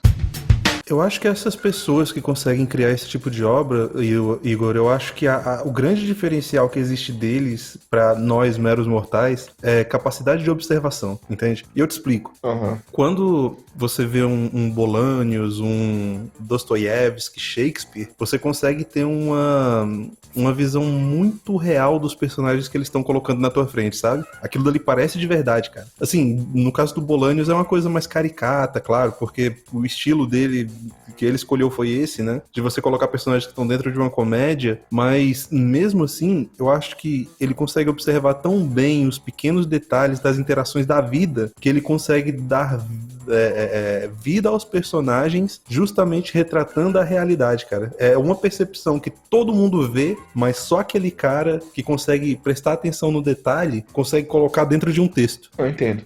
Eu percebo esses caras como homens da prática, né? Da praxis, não da prática, né? Porque tem uma diferença. Praxis é a prática pensada. Porque, por exemplo, vou dar um exemplo sobre cozinha, né? Que fica mais fácil. Você tem o cara que é o degustador, né? O crítico de cozinha, e você tem o cozinheiro, né? O cozinheiro, ele tem que ter, sim, um refinamento de observação da produção, só que o crítico de cozinha, ele consegue detalhar os erros que às vezes o cozinheiro não consegue perceber, né? Existem algumas pessoas que conseguem ser críticos de cozinha e cozinheiros, que é o caso do Bolanius. Bolanius, ele, além de escrever, né, fazer toda a parte teórica ali, e ele ficou famoso assim, primeiramente, por isso que é chamado de Shakespeare, ele era muito bom em atuação, né? E tanto que os primeiros personagens dele, principalmente encarnado no Chapolin, ele tinha muito essa questão da cena, né? Porque como ele tinha praticado muitos esportes, ele conseguia fazer as trapalhadas, ele tinha essa questão que você falou, cênica, né? Do olhar, da expressão, de saber quando quebrar a quarta parede. Ele é tipo aquele jogador, sabe? Que todo técnico ama, que é o cara que agarra, defende e faz gol, entendeu? Eu acho que ele tá mais ou menos nessa linha. Ele era muito completo mesmo, né? E a gente fala era porque ele infelizmente já faleceu, né? Então já não está mais entre nós. Mas a obra dele tá aí, cara. E essa não vai sumir por tão cedo. Meu amigo, a gente tá falando de filmes de terror hoje, tentando desvendar aí os segredos desse gênero, né? Mas eu te falo, velho, na história, eu acho que tem um que é um dos, se não um dos mais icônicos que existe, que é a série Sexta-feira 13, A História de um Abuso, saca? Que é o filme do nosso lendário Jason, é isso mesmo? Eu tô falando, é isso mesmo, máscara de hóquei, machete na mão, aquele facão gigante. Sim. Mas, cara, depois que... assim, eu nunca tinha visto todos os filmes do Jason, que é filme pra caramba, velho. Cara, teve uma época aí que eles soltavam um filme por ano, lá em 82, 83, sei lá, por aí. Os caras soltavam um filme por ano, sacou? Tá certo, eu nem era vivo ainda, né? Mas eu tive a chance de ver. Não vi porque eu não quis. Cara, mas perguntar uma coisa pra você. Você tinha medo dos filmes do Jason? Ah, velho, o problema é que o primeiro que eu assisti foi aqueles mais galhofa já no final, né? Aham. Que não tem jeito, velho. Você morre de rir daquilo ali hoje em dia. Você mandou um pra mim, cara. Eu tava rachando aqui antes de começar. E aquele dali ainda era raiz. Acho que é o final do 3, aquele lá que eu te mandei. Sacou? Com o menino careca. E o Fred Krueger? Cara, o Fred, eu acho que eu tenho medo do conceito dele, sacou? Porque o vilão em si eu acho galhofa demais. Não, sim. Porque... Mas também por causa... Quando a gente tenta olhar, né, de trás pra frente, né, dá uma anacronia, principalmente as imagens, né? Cara, mas agora aquela música, eu queria saber falar inglês pra cantar ela aqui agora, entendeu? Você lembra da música? É das criancinhas cantando, né? Que ele começa, 1, 2... Eu até sei ela em inglês, mas não vou violentar o ouvido de vocês, não. Que é 1, 2, Fred está indo te pegar, né? 3, 4, fecha a porta do quarto. 5, 6, como é que é? 5, 6... Não lembro os 5, 6, você sei que é 7, 8, não durma nunca mais, alguma coisa assim, não, fique acordado, e no final, 9, 10, nunca mais durma. Caraca, é isso aí, mano. À noite, você canta... Eu lembro que tinha uns colegas, cara, que a irmã dele morria de medo, mano. Aí ele começava, ele apagava as luzes da casa. Imagina, no escuro, uma menina de 7 anos, ele começava 1, 2... Mano, eu sei que quando tava no 5, essa menina tava chorando, desesperada, cara. Olha aqui, ó, eu peguei aqui a letra, cara. 1, 2, Freddy's coming for you. 3, 4, better lock your door. 5, 6, grab your crucifix. 7, 8, better stay up late. 9, 10, you never sleep again. Foda, velho, foda. E a gente tem que deixar bem claro aqui que hoje a gente vai falar do Mega Man X, o X, né, pros mais íntimos, e não pra versão leite com pera dele, né, só Mega Man. Cara, mas era muito legal jogar quando era criança, né? Hoje em dia, se você vai jogar, você começa a perceber que ele era meio barrigudinho, né, não tinha muito pescoço, o tiro era meio estranho. Quadrado demais, pulava de um jeito esquisito. Mas ninguém supera aquela armadura dele quando ele se fundia com o cachorro. Aí ficava da hora. Mas aquilo era no Mega Man 7, não é? Eu acho que era. Acho que nos outros não tinha, não. Ou foi no 8, um desses dois aí. Foi um dos finais. Cara, sabe quem gosta de jogar Mega Man hoje? Quem? Meu filho. É muito bom. É muito bom. E ele gosta de jogar tanto os clássicos quanto o X, olha só. Então, é porque pra criança é muito divertido mesmo. Eu fico com o X, eu nunca fui muito chegado no Mega Man clássico, não. Principalmente porque ele não dava dash, cara. Era o que me deixava mais revoltado. Mas esse 7 ou 8 que você falou do cachorrinho, ele começava a dar. Por isso que eu acho que ficou mais interessante. Ele tinha um míssil que seguia o adversário, era da hora. Não era dash, não. Ele dava, era uma rasteira. Mas esse aí, quando ele se fundia com o cachorro, ele tinha tipo aquele... um turbo atrás, né? Nas costas que ele conseguia voar. Era tipo um pulo duplo, não é? Pulo duplo, mas eu acho que ele também ia pra frente, não tenho certeza. Eu já não sei. Eu joguei... pra falar a verdade, eu nem finalizei o 7 nem o 8. Eu não gostei muito dos jogos, não. É porque depois que você pega o X, que você dá 2 toques pra frente, ele dá aquele dash pra frente, velho, eu fiquei revoltado de não ter isso nos outros jogos, sacou? Eu falei, não vou jogar pra trás. Sim, tá certo. Mas olha só, trazendo alguns detalhes técnicos então aqui do jogo, porque não só de história vive o homem. Cara, eu não me lembrava disso, mas quando eu peguei pra pesquisar, o primeiro Mega Man X foi lançado em 93, cara. Pra você ver como eu era atrasado nos jogos, viu? Que eu só fui jogar isso aí lá pra 2000, 2001, 2002, por aí. Sim, mas se você parar pra pensar aí que já vai completar 30 anos do lançamento do Mega Man X original, velho. E é engraçado que as discussões ali são bem recentes, né? E eu tava pesquisando mesmo, 93 começa a saga do Echo. Pois é. E outro detalhe interessante aí é que o nome dele original era Rockman. E você sabe de onde surgiu esse negócio de Rockman? Não, diga. Cara, o Keiji Inafune, que é o criador do jogo, ele era fã de rock, entendeu? E aí, os personagens originais que ele criou era o Rock and Roll. A irmã dele, Roll, entendeu aí? Rock and Roll, Rock and Roll. Ai, vou até começar a jogar agora enquanto eu gravo aqui, sacanagem. Não, mas é um trocadilho daqueles, né, velho? Vamos perdoar o japonês. Era em 93. Não, mas ele tá certo. O original é até antes disso, né? De, sei lá, 87, 88, por aí, né? E naquela época também tinha o anime que acompanhava, né? Ah, sim.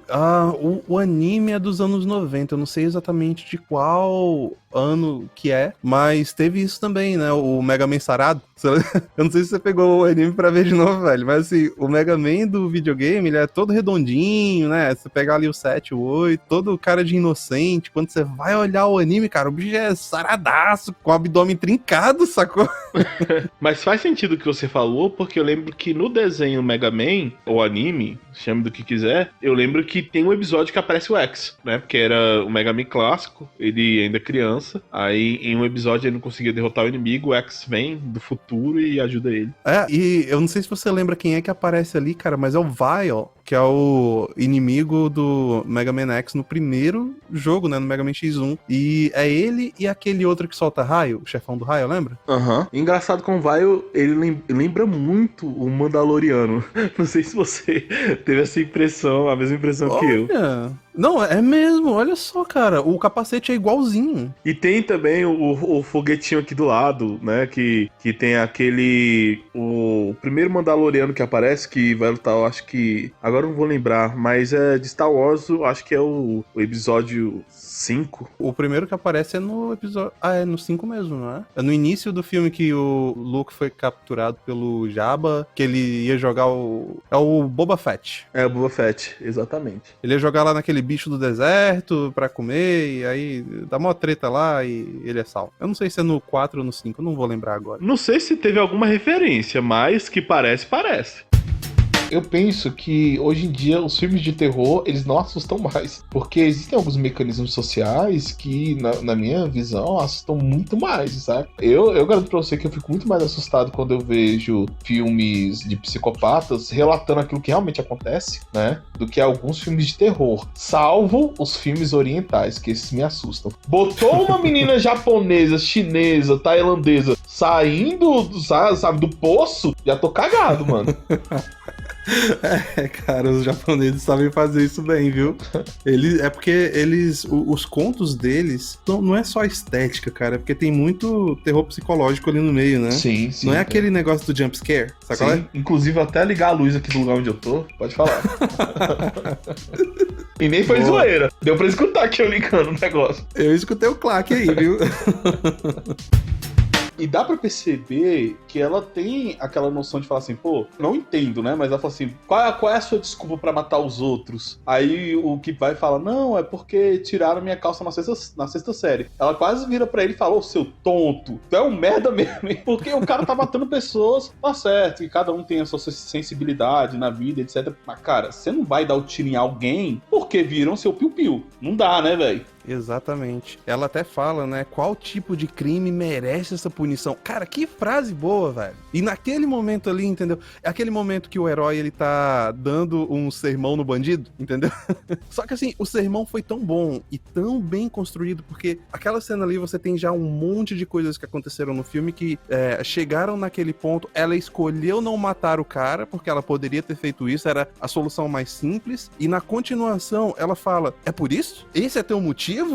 Tipo, é só isso, cara. E aí, eu puxo um pequeno gancho aqui, um parênteses que eu gostaria de fazer no programa, Igor, pra falar um pouquinho sobre o perigo do homem fraco, entendeu? Uhum. Porque quando você para e pensa e olha pra história, os piores personagens que a gente encontra na história não são os homens fortes, entendeu? São justamente os homens fracos. Por quê? Porque esse cara é o cara ressentido. É o cara que ele não consegue enxergar em si mesmo com a menor possibilidade de enfrentar qualquer coisa na vida vida de projetar uma aura de respeito em torno de si mesmo, e ele acaba se ressentindo não só das pessoas que caçoam dele, mas da própria existência. Isso é uma das lenhas mais fortes que tem pro niilismo, né, cara? A pessoa se fecha em si por ter medo do restante e por não conseguir projetar o mínimo de respeito. Você fala do indivíduo passivo, né? Uhum. É porque, assim, isso é um dos grandes problemas.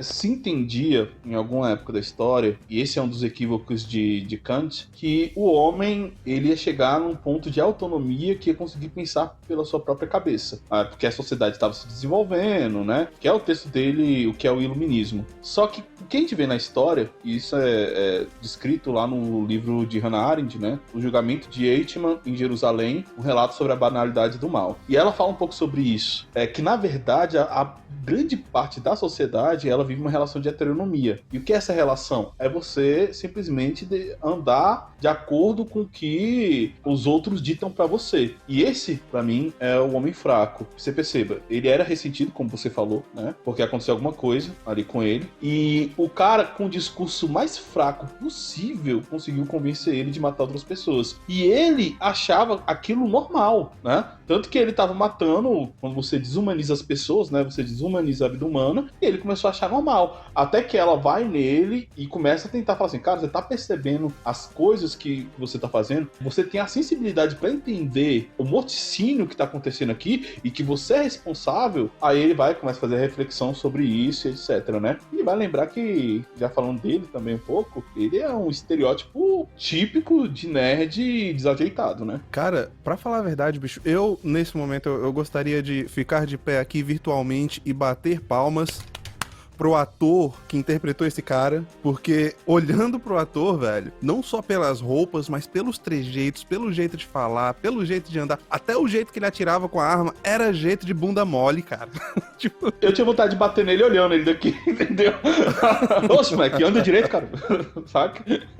Gente, olha, entendam. Quando eu falo bunda mole, é aquele cara que ele não tem iniciativa pra nada na própria vida, entende? Esse cara é o perfil mais perigoso que existe na sociedade, porque ele é o cara ressentido, é o cara que fica guardando pelo resto da vida, entendeu? E quando ele dá aquele snap, ele sai atirando em todo mundo. Por quê? Porque pra nós que estamos aqui de fora, parece que ocorreu um evento na vida dele que fez ele ficar maluco daquele jeito e sair atirando pra todo lado. Mas pra ele passou a vida inteira sendo abusado, entendeu? Essa é a perspectiva do cara. Essa é a realidade? Na maioria das vezes, não. É a pior das coisas, cara. Na maioria das vezes, não. Ele que cria a situação na própria cabeça e acha que tá todo mundo implicando com ele. E esse é um dos grandes problemas que, inclusive na psicologia, se fala de hipersensibilização. A Gestalt terapia, que é uma das áreas que eu gosto de estudar, da psicologia, ela tenta combater exatamente isso. Que é você achar que aquilo que você sente é a vida real que você vive. Por isso que nós, seres humanos, a gente sempre tem que ter esse cuidado de entender aquilo que é real com aquilo que nós sentimos, porque nem sempre, e grande parte das vezes, aquilo que eu sinto não condiz com a vida materializada, com a vida real que está acontecendo. E no caso dele, ele hipersensibilizou esse lado e queria matar todo mundo. Ele fez o bem lá no final, mas continuou sendo um pau mandado, né? Porque ele só foi se tocar das coisas que ele tá fazendo porque ela puxou ele pra falar. Exato. E assim, no fim das contas, ele foi o peão mor desse filme, né? Porque Sim. ele foi manipulado primeiro pelo Tristan. bandido, né? O Tristan, isso. E depois, assim, pela Zoe, cara. Ele também foi manipulado pela Zoe, porque ela chegou lá e falou, olha, você tem agora a chance de se redimir, você pode ser lembrado como herói, não sei o quê. E o cara caiu no papo dela e foi lá matar o cara, velho. E é importante, principalmente, entender um pouco do Brasil República, né? Que é o que nos interessa mais, que é essa formação democrática, pelo menos em tese. Sim, mas isso que você falou aí é muito interessante, cara, porque quando eu pego assim um retrospecto das minhas aulas de história, do tempo acadêmico, né, tudo que eu lembro é que, assim, era uma vez o Brasil onde tinha índios, logo depois chegaram portugueses, os portugueses viraram Dom Pedro I, depois teve Dom Pedro II, e aí aconteceu um monte de golpe e a gente chegou aqui. Olha, o resumo não tá muito errado não, viu? Pois é, cara, é incrível tanto de golpe que teve nessa república, meu amigo. Parece que a gente vai surfando de golpe em golpe, né? Isso é bizarro porque, assim, a geração atual e eu digo a geração atual, me colocando como parte dela, nasceu numa democracia. E um dos erros daqueles que nascem é achar que a vida sempre foi da maneira que se apresenta quando você está aqui, presente nesse mundo. E na verdade, o Brasil, ele tem menos de 50 anos de democracia. E de dar a democracia como da forma que entendemos. Porque antes disso, vem sempre sendo combinado de golpe em golpe, golpe em golpe. E antes da própria república que vai sendo golpeada, você tinha um império, né? Já que a gente já falou um pouquinho sobre o que é ser mãe, a gente pode falar um pouquinho também sobre algumas que foram muito conhecidas na história, né? Certo, pode mandar bala. Cara, eu peguei muitas aqui, mas eu acho que dá pra começar por uma que é especial. E é especial no Brasil. Essa mulher foi recentemente homenageada pela campanha Povo Heróico em 2020. E o nome dela é Halle de Abreu, cara. Você conhece esse nome, Igor? Não, faço a mínima ideia de quem seja. Não, é ótimo que eu possa então falar esse nome aqui mais uma vez, Halle de Abreu, para que você que tá escutando aí também não esqueça. Essa é aquela professora que salvou as crianças daquele guardinha lá, maluco, que tocou fogo na creche. Sim, foi em Goiás, foi alguma cidade do centro-oeste, né? Agora você me pegou, eu achei que tinha sido no sul. Não tenho certeza. Não, depende, você tá falando da atual ou da antiga? Porque a atual foi em Santa Catarina. Da antiga. Da antiga eu acho que foi numa cidade do centro-oeste, mas também não sei, colega, vou olhar aqui agora. Então, a Halle de Abreu, ela salvou as crianças de um incêndio criminoso, né? Um guardinha lá do colégio, não sei o que deu no homem, mas ele pegou álcool, jogou na sala das crianças ali e matou 10 crianças no processo, e assim mesmo. E a Halle, ela lutou contra o cara na mão, velho. E ela conseguiu salvar as crianças que estavam dentro da sala dela, assim. Enquanto ela lutava com ele, as crianças fugiam. Então, uma heroína brasileira, uma mãe que não deve ser esquecida nunca, né? Ela já recebeu várias homenagens no Brasil, né? Mas eu acho que ela merece mais uma, mais duas, mais 10, porque o que essa mulher fez, cara, não é pra qualquer um, não. E é engraçado como a gente vê essas histórias de ataques a colégio, que é uma coisa muito triste, irmão. Que coisa triste, né? Como nosso país tá chegando nessa realidade e como tem aparecido heroínas, né? Nessas questões. Tanto agora das coisas que aconteceram recentemente, quanto a Halle de Abreu, que foi lá em Janaúba, Minas Gerais, tá? Só pra falar o local. Ah, sim, foi em Minas mesmo. Eu até meio que tocou um sino na minha cabeça quando você falou Minas, porque ela recebeu, acho que é a medalha da incontinência, alguma coisa. Não, da incontinência não, né? Medalha da incontinência, sacanagem. A medalha da incontingência. Eu acho que esse é o nome, mas eu posso estar errado. Inconfidência. Melhor ainda. Eu tô só chutando com o dedinho aqui, não acertando nenhuma, né? Incontingência foi a pior. Essa ideia do amor de mãe, da mãe que protege. Eu, quando vou falar a minha parte aqui, eu vou um pouco atrás, né? Eu vou lá na mitologia grega, porque mal de professor de filosofia, né? O cara tem que voltar lá pra Grécia Antiga, falar dos pensadores. Porque é comum falar sobre a proteção da mãe e como isso é natural entre nós seres humanos. Se você vai pegar a história da origem dos homens dentro da mitologia grega, é a história de uma mãe protegendo um filho, junto com a avó. Então, já emenda aí, Igor, e conta essa história pra gente. Porque existem, assim, duas formas de pensar o ideal de mãe, né? Você tem uma forma grega, que vai elencar uma proximidade muito grande do filho com a mãe e colocando o pai um pouco de lado, e do outro lado uma forma cristã que já vê uma família mais coesa. Você vai perceber que o ideal de família grega é mais conflituoso, já o ideal de família cristã é mais coeso, né, com a figura do pai também como protetor, e também dessa ideia da mãe, que o que gera a família é um amor para além do amor filia dos gregos, que é um amor ágape, que depois vou explicar mais na frente. Mas contando sobre essa história, eu vou ter que falar um pouco de mitologia grega. Como começa a origem dos homens, né? Você tem Gaia, que é a Terra, né, onde você pisa aí agora, e você tinha Urano, que é o universo, que copulava com Gaia, né? E Urano, ele não saía de cima de Gaia, ele tava copulando. Vocês sabem que é cópula, né, pessoal? Não vou precisar explicar aqui. O programa não é pra maiores de 18 anos, mas, né, pra pelo menos maiores de 13.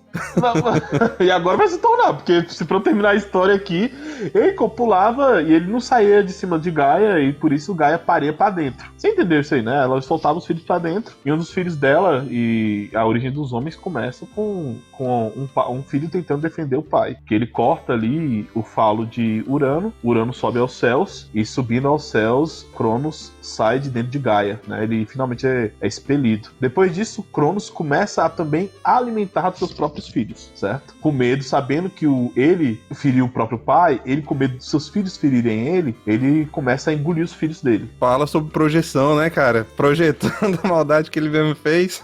É que nem eu falei, os gregos eles tinham essa questão, né? Eles viam o pai como um certo agressor do próprio filho. E nisso, quando a mãe tem o último filho que é chamado Zeus, ela esconde ele, dá uma pedra no lugar pra Cronos come a pedra e ela entrega Zeus pra Gaia, que é a avó. Então, a ideia de proteção da mãe com o filho na história da mitologia grega começa aí, né? A mãe e a avó protegendo o filho do pai.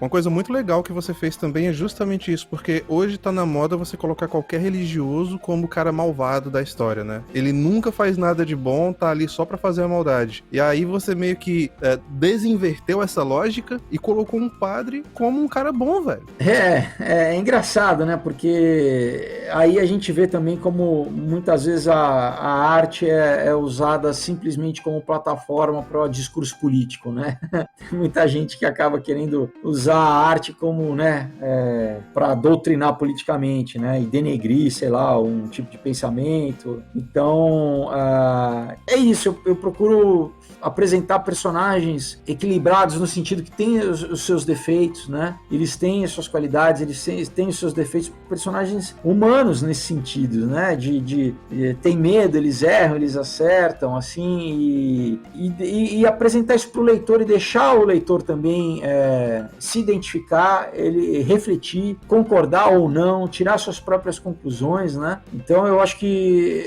o interessante é isso, né? Você deixar uma questão aberta para as pessoas também pensarem, refletirem, né? Sim, eu acho que o grande problema é justamente isso que você falou, cara, que, olha, assim, quando eu escrevo, eu sigo também meio que essa mentalidade que você tem, que eu escrevo pela história, entendeu? Eu quero contar uma história legal, algo bom, algo que as pessoas queiram ler, ouvir, e eu acho que uma boa parte da indústria já não se motiva mais pelo amor à história, mas por querer passar uma mensagem, uma agenda, entende? Sim. E aí quando você faz isso, cara, você destrói a arte, você destrói a história em si, você destrói o motivo pelo qual você tá escrevendo. Cara, eu acho isso terrível, eu acho isso, sabe? Eu particularmente, cara, até filme, por exemplo, se eu tô, sei lá, vendo um Netflix, eu começo a ver aquilo que a gente, né, popularmente chama de lacração, eu não perco meu tempo, falar, não, cara, eu não, entendeu? Né, eu tô querendo ver aqui a coisa pra me divertir, pra me entreter e tal, mas daí você vem com lacração, eu já desligo, já passo pra outra coisa, entendeu? Eu falo, não vou perder meu tempo aí, que pra mim tá querendo me chamar de idiota, entendeu? E eu queria só completar, e puxando um ponto que você falou lá atrás, sobre essa questão de ser multifacetado nas artes. Isso que é o mais legal, né, da arte em si. Porque a arte é você tornar público aquilo que é particular. Antigamente, quando você pensava nas ciências, né, e quando alguém chegava no último ponto ali científico, ciência dentro daquele pensamento mais aristotélico, ele já não estava mais fazendo medicina, mas ele estava tornando aquilo uma arte, né, porque ele particularizou tanto aquilo ali. Então, a arte, eu acredito que a arte se derrama. Então, e quando você se derrama, você não tem muito controle. Então, como você, que é um ator, né, quadrinista, escritor, multifacetado, e quando você tenta simplesmente direcionar, tentando induzir uma narrativa, aí a arte não derrama mais, né? Aí ela fica estagnada ali no copo do indivíduo. Fica uma coisa forçada. Toda obra, obviamente, ela tem uma moral, é a tal da moral da história, né? Você tem uma ética, né? Agora, eu acho que ou você tem que ser honesto, né? Se você realmente quer, por exemplo, fazer... Eu acho que assim, um tratado político é diferente de uma arte, né? Uma arte, ela tem que emocionar, ela tem que te, vamos dizer, te provocar sensorialmente, né? Provocar os teus sentidos. E sim, ela pode te levar a uma reflexão, né? Mas eu acho que é desonesto quando você tenta, vamos dizer, induzir o teu leitor, o teu espectador a pensar de uma certa forma. Se você não está expondo aquilo claramente de cara, então eu falo, bom, então não, eu quero fazer aqui uma obra política e pronto, né? Já aí fica ao critério de cada um. Eu vou ler isso, eu vou, né? Eu quero, sei lá, refletir sobre isso ou não. Agora, quando é uma coisa, né? Se passa por um desenho do cachorrinho, daí você tá vendo o desenho do cachorrinho e vem ali falar de, sei lá, de alguma luta de classe, alguma coisa, eu falo, não, peraí, né? Não, então faz como o George Orwell, né? Faz o Animal Farm e falou, não, peraí, eu tô usando uma parábola de animais para falar uma história política. Aí você tá sabendo o que você tá lendo, né? Pelo menos lá onde eu tava, normalmente eles não caçavam, entendeu? Mas eles tinham carne de caça. Uhum. E eu te falo como é que essa carne aparece. Não, diga. Teve uma noite, acho que foi a segunda noite que eu tava lá. Todo mundo foi dormir, já era o quê? Pra lá de meia-noite, entendeu? Dentro da madrugada já. E, cara, a gente começou a escutar os cachorros, sabe? Latindo pra todo lado, brigando. E você escutava uns chorando, outros batendo. Aí o que tava chorando já tava mordendo de novo. Cara, foi, sabe, o pandemônio durante a noite, cara. E brigadeira, cara. Ninguém sabia o que tava rolando. Só que assim, o que eu pensei, velho, eu não vou lá fora pra olhar o que esse cachorro tem. Deixa eles se virarem lá, entendeu? Se der ruim pra eles, o cachorro corre. Errado não tá. Pois é. Eu mesmo, se eu tivesse uma fazenda, a primeira coisa que eu ia fazer é colocar muitos cachorros, velho. Porque uma das melhores maneiras de controle animal é com o cachorro. Cara, o bicho é territorial e ele protege mesmo. Protege, entendeu? O cachorro, ele não dá mole, não. Então, e aí teve essa briga lá durante a noite, entende? Aí foi lá os fights do cachorro, choro pra lá, mordida pra cá, e aí de repente parou. Calou, não tinha mais nada. Aí eu falei, agora eu finalmente vou poder dormir, né? Acabou o barulho, e aí eu dormi. No dia seguinte, a gente acorda. Meu filho veio correndo pra me acordar, sacou? Papai, tem um tatu. Não, e o pior é que assim, os cachorros, eles deram um jeito no tatu e eles deixaram o bicho bem na porta de casa, cara. Achei isso muito massa. Normalmente eles trazem, né? Quando mata. Meus cachorros fazem isso mais com bicho pequeno, né? Eles trazem pra porta pra mostrar pro dono, né? Ó, aqui, defendi a casa. De um tatu. Como se estivesse falando, ó, tá vendo? Minha ração tá valendo, ó. Exatamente. Cara, mas é isso mesmo. Cara, mas eu achei muito massa. Os cachorros acharam o tatu invasor, entendeu? Deram um fim no tatu e no fim das contas o tatu foi pra panela, né? E chegamos ao fim de mais um Sem Gravidade Podcast, pesado nas ideias e leve nas palavras. Se você gostou desse programa, nos dê uma boa avaliação lá no iTunes, no Spotify ou onde quer que você nos ouça. Nos siga também lá no Twitter, tem o @LeoSemGravidade e o @SemGravidade_PC. Estamos também no Instagram, você pode nos encontrar no @ProfIgorPH e no @LeoSemGravidade. Estamos também no Facebook, no facebook.com/SemGravidadePodcast. Estamos no YouTube, é só procurar por Sem Gravidade Podcast. Se tiver uma sugestão, elogio ou crítica, pode mandar também um e-mail pra gente lá no semgravidadepodcast@gmail.com. Isso é tudo por hoje, pessoal, e nos vemos na próxima semana.